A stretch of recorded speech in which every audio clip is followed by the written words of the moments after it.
Magandang araw mga kababayan, magandang araw sa inyong lahat.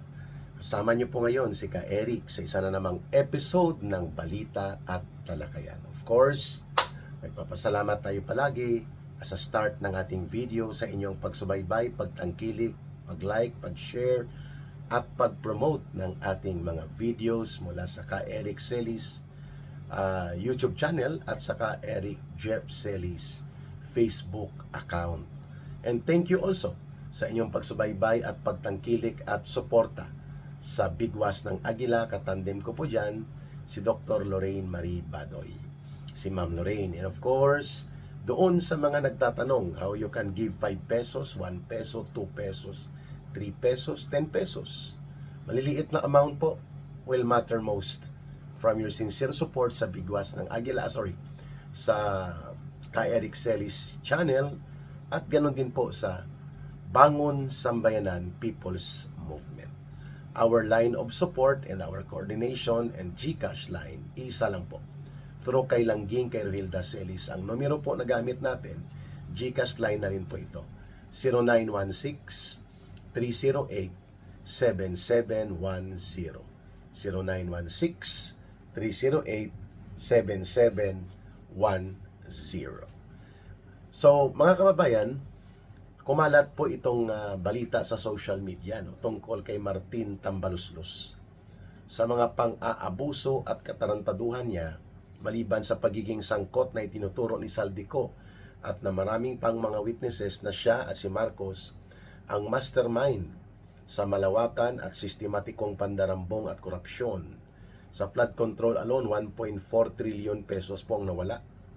At ang partida nila, according to Saldico, ni Marcos, hindi bababa sa 56 billion pesos or mahigit pa. Kay Saldico pa lang yun, no? At sa flood control pa lang. Ngayon, maliban po dyan, ay nasasangkot din ito sa questionabling SALN, Statement of Assets, Liabilities, and Net Worth, na kanilang inaakusa kay Vice President Sara Duterte ng mga sindikato at mga mambubudol na mga kawatan na mga magnanakaw na politiko ng mga kongresista na kasabwat ni Romualdez. Hinahanapan nila ng butas ang Statement of Assets, Liabilities, and Net Worth ni Vice President Sara Duterte, ay samantalang sila po ang pasimuno kung paano itago at itabun-tabunan ang sindikato na ginawa nila sa budget, na kinabang ng tulo-tudo. At dahil yan kay speaker, kay Martin Tambaluslos, na tinuturo na hari ng Malitagang. Kung mayroong hari ng Martilyo Gang na nang-hold up at nagnanakaw sa mga jewelry store na mga high-end ng milyon-milyon na mga alahas noon, mayroon din palang hari ng Martilyo Gang. Hari ng Malitagang. Si Tambaluslos at si Marcos. Ano pong kanyang ginawa? Ito po mula doon sa declared Statement of Assets, Liabilities, and Net Worth na hinilot-hilot para kunwari mababa 3 years ago, nasa 350 million pesos lang. Pero malaki yun napakalaki na yung 350 million pesos. Pero alam natin, hinilot niya na yon para makalusot sa mga buwis sa BIR syempre.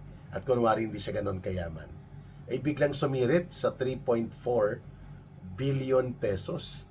That's a whooping 1,000% increase sa ginawa niya sa kanyang SALN. Hinilot at dinoktor pa yon according sa mga experts sa accounting, sa mga certified public accountants. Alam nila na hindi po yun totoo.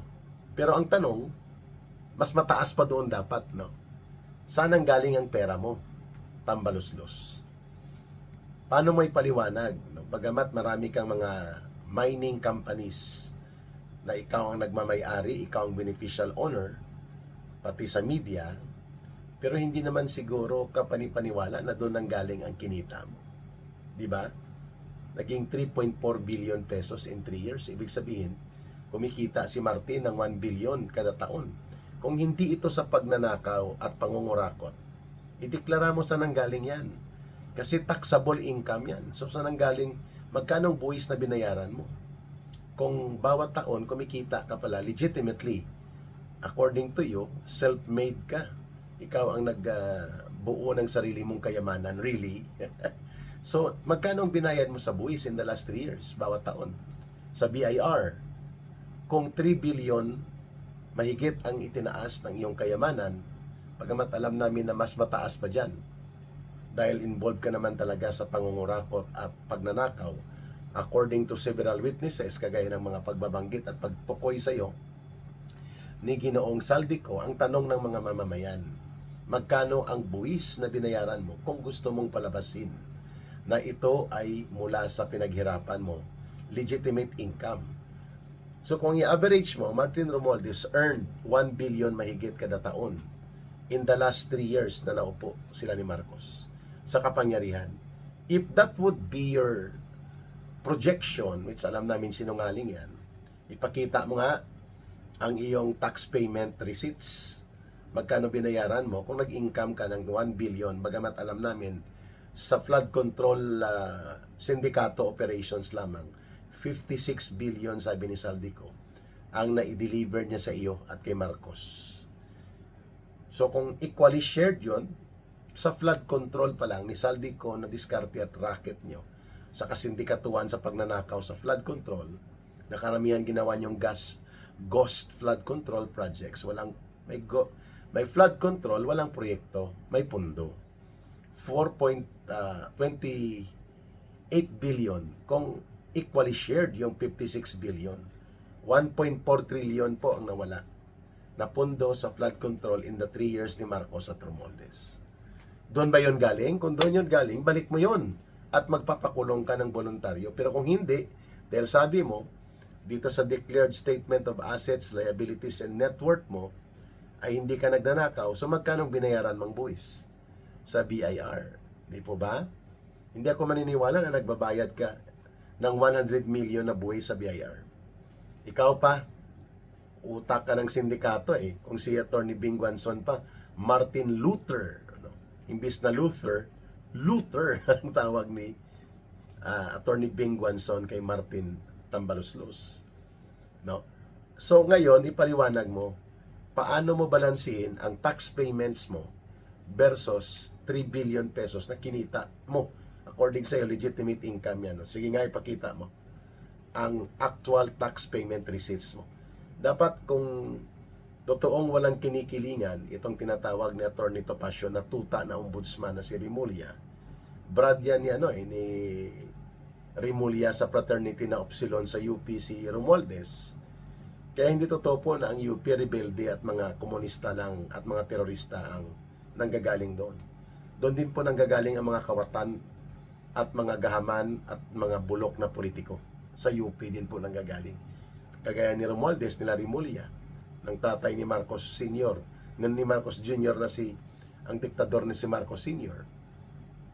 So ang UP po ay very strange breeding ground yan na mga extremes, terorista, komunista, pati ang mga kawatan at pinaka sagadsarin o mga rabid plunderers and abusers of power and corrupt politicians. Sa UP din marami nang galing dyan. Kagaya nito nila Tambaluslos at nila Rimulya. So kung patas at matino sana ang ombudsman at hindi kagaya ni Rimulya, kaagad po dapat ito inimbestigahan na si Romualdez for unexplained wealth, no? Sapagkat hindi tumutugma sa kanyang tax receipt payment ang mga income na pumapasok sa kanya taon-taon versus doon sa declared statement of assets, liabilities, and net worth, no? Pero dahil bulok din ang ombudsman, kasabwat din niya ni Marcos sa pagtatabon-tabon at pagtatakip-takip sa katarantaduhan, libreng-libre si Romualdez. Pero one thing is sure, yung inaakusa nila kay Sara Duterte, wala silang mahawakang totoo at makatarungan at solido na ebidensya, and yet they argue na nangungurakot si Sara Duterte, may unexplained wealth siya.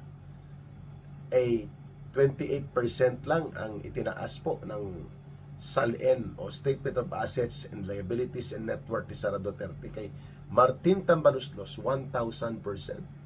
Kay Marcos Jr., ganun din po, mahigit 400% ang itinaas di umano ng kanyang income at statement of assets and liabilities. Pero itong si Marcos, in behalf of his family, hindi po nagbabayad ng 203 billion pesos na buwis na utang nila sa tinatawag na estate taxes. Sa mga pinamana sa kanila, may finality of ruling na yan sa Supreme Court, in-appeal tapos in-uphold ng Supreme Court pa rin. Ang final decision, magbabayad dapat sila ng 203 billion pesos sa estate tax. Hindi nagbabayad. Swindler sindikato talaga itong pamilya ni Marcos, lalo na itong si Bongbong Marcos Jr. Kagaya sa pinsan po niya, hindi rin may paliwanag ang mga kayamanan na kanilang kinamkam na hindi man na lahat ni single centavo. Pakatandaan mo, Bongbong Marcos Jr., Martin Tambaluslos, iiwan nyo lahat yan dito sa lupa. At mabubulok ang katawang lupa ninyo at ni isang singkong duling sa mga itinuturong pinagnakawan at pinagkakitaan nyo sa pagiging gahaman at kurakot nyo. Maiiwan yan sa lupa, hindi nyo madadala lahat. Pero ang epekto at konsekwensya ng inyong mga malawakang pagnanakaw na sindikato sa gobyerno at sa kaban ng bayan laban sa mamamayan, mananatili yan sa kasaysayan. Tsak na yan ang magaganap. So this is a very serious question. Bakit hindi iniimbestigahan itong nagpapakilalang ombudsman na si Boyeng Rimulya kung hindi po siya tuta at kasabwat ni Marcos at Romualdez sa katarantaduhan sa gobyerno? Start an investigation. Solid na si Martin Tambaluslos ay nasasangkot sa unexplained wealth. Sigurado tayo dyan. At pati na sa malawakang korupsyon na itinuturo na ang operation si Saldico, nila Kimbo, nila Dong Gonzales, nitong gang of 6 plus 4, yung top na mga contractors at mga operators nila sa pagbebenta at pamimera sa mga proyekto sa infrastructure. Si Tambaluslos po ang may kumpas dyan. At nagre-remit din sila kay Marcos para sanction ni Marcos at ng kanyang asawa dahil pinakikinabangan nila ang pagsindikato nila sa gobyerno. That is the reality and that is the truth. So, mga kababayan, marapat lamang nabigyan natin ito ng pansin sapagkat isa pa sa sindikato niya, pati attendance, sinisindikato niya. Sabi ni Congressman Toby Chanco sa social media ko nakita, sa Facebook at sa mga YouTube, sa mga interview niya, si Martin Romualdez po, hindi pumapasok yan. Hindi nagpapakita doon sa kapulungan ng House of Representatives, pero may attendance, perfect, present. Siguro ang hippopotamus niya nang check-in, si Jude Asidri, no? Yun ang attack hippopotamus, no? Kung si Abante, sabi ni Congressman Toby Chanco, attack crocodile yan ni Tambaluslos. Si Jude Asidri, attack hippopotamus ni Romualdez, no? Yun, most likely, dinadaya niya rin ang attendance niya, sabi ni Congressman Toby Chanco. Kung pati sa attendance mandaraya at palusot itong kulukoy na Romualdez, what would you expect him to be pagdating sa bilyon-bilyon na pera ng mga mamamayan, na kung makapamudmud siya, akala niya pera niya. No, tarantado talaga. Nung panahon na hindi pa to sumasabog ang iskandalo ng pangungurakot at pandarambong nila ng pinsan niyang si Marcos Jr., very hambog ito si Romualdez na akala mo namumudmud ng pera. Yun nga, sabi ni, dahil kay speaker, may maleta tayo. Dahil kay speaker. Itong si Buaya Luistro, no, yung leader ng Kangaroo Court at ng Committee on Injustice ng House of Representatives. Ayan, yun. So, sagutin mo ito, bakit ka nagiging present, Tambaluslos, sa mga kapulungan at mga sesyon na wala ka naman, hindi ka nag-a-attend. Pandaraya din yan, no? Dapat tanggalin na, sa bagay, kahit hindi niya kunin ang sweldo niya dyan, tiba-tiba na to sa binilyon-bilyon, tunito-nilada, mali-maletang pera na idiniliber sa kanila kay Saldico pa lang. Wala pa yung kina Henry Alcantara at kina Yusek Bernardo. Yung kina Ulay Bar, yung kina Adrian Bersamin. So malinaw that Martin Tambaluslos lives the life of a big-time syndicate in government.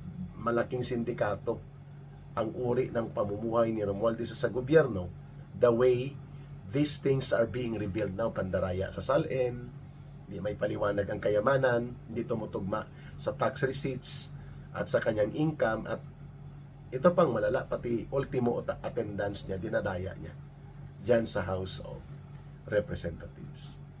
May katapusan din po ito sa ang kanilang mga pagpapasasa sa pagiging gahaman, abusado sa poder at abusado sa pundo, at akala nila walang katapusan na pagnanakaw at walang kabayaran na krimen na ginawa nila sa mamamayang Pilipino. Hindi po mangyayari na walang kabayaran yan.